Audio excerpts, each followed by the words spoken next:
this video, let's take a look at what to keep in your home first aid kit to deal with life scrapes, cuts, and other unexpected health incidents. First, you'll want to keep supplies in your home first aid kit to clean and disinfect any wounds or scrapes that you might get.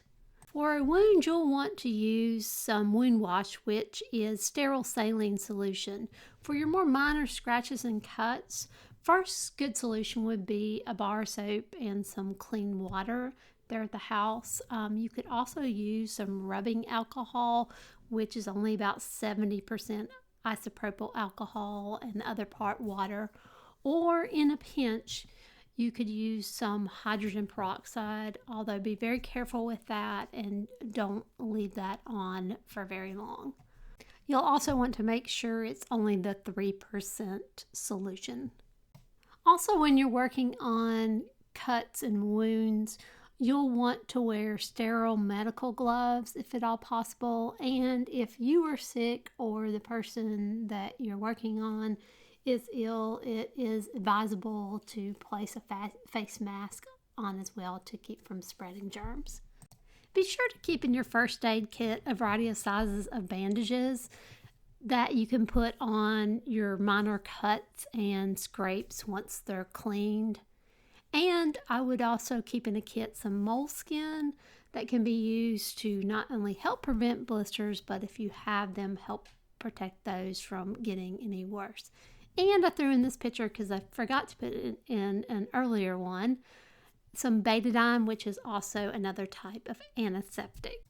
Now let's move on to first aid dressing for wounds, meaning for minor wounds. If you have any doubt at all, if it looks kind of deep, if it's bleeding heavily, if it's caused by anything rusty or an animal, you're going to want to get treated as soon as possible by a medical professional. But these are for your minor type wounds where you aren't seeing any of those signs. Useful supplies to have on hand include a variety of sizes of gauze pads, some waterproof tape, and some self-adhesive bandages to have on hand should you need to wrap those around the gauze. Plus, a pair of scissors is also handy. Keeping some advanced first aid clotting gauze in your kit as well is very important should you ever be in a situation where you need to slow significant bleeding long enough that you can get to medical attention.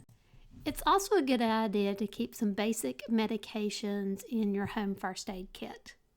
Remember to follow the directions on the packaging and only use those medications which you have previously discussed with your physician that are okay for your individual medical needs.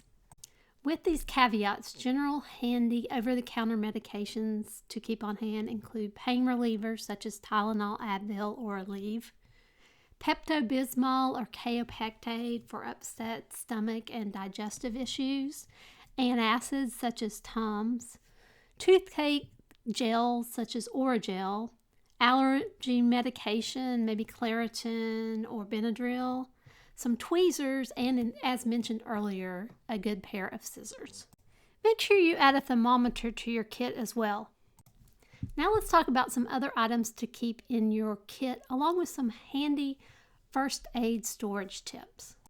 Include a cold pack for aches and strains and sprains, some calamine lotion or cortisone 10 to treat those itchy bug bites, and some aloe vera gel just in case you get a sunburn. Some great ways to store your home first aid supplies include in a large first aid bag, in a toolbox, in plastic small storage containers, or even in a linen closet or a large medicine cabinet where you have them right there together.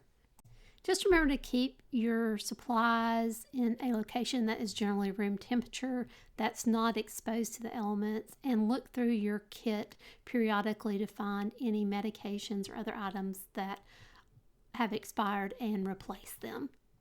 For more helpful life tips, check out my video about 10 emergency essentials to keep in your car. And don't forget to subscribe to the channel for more videos to come.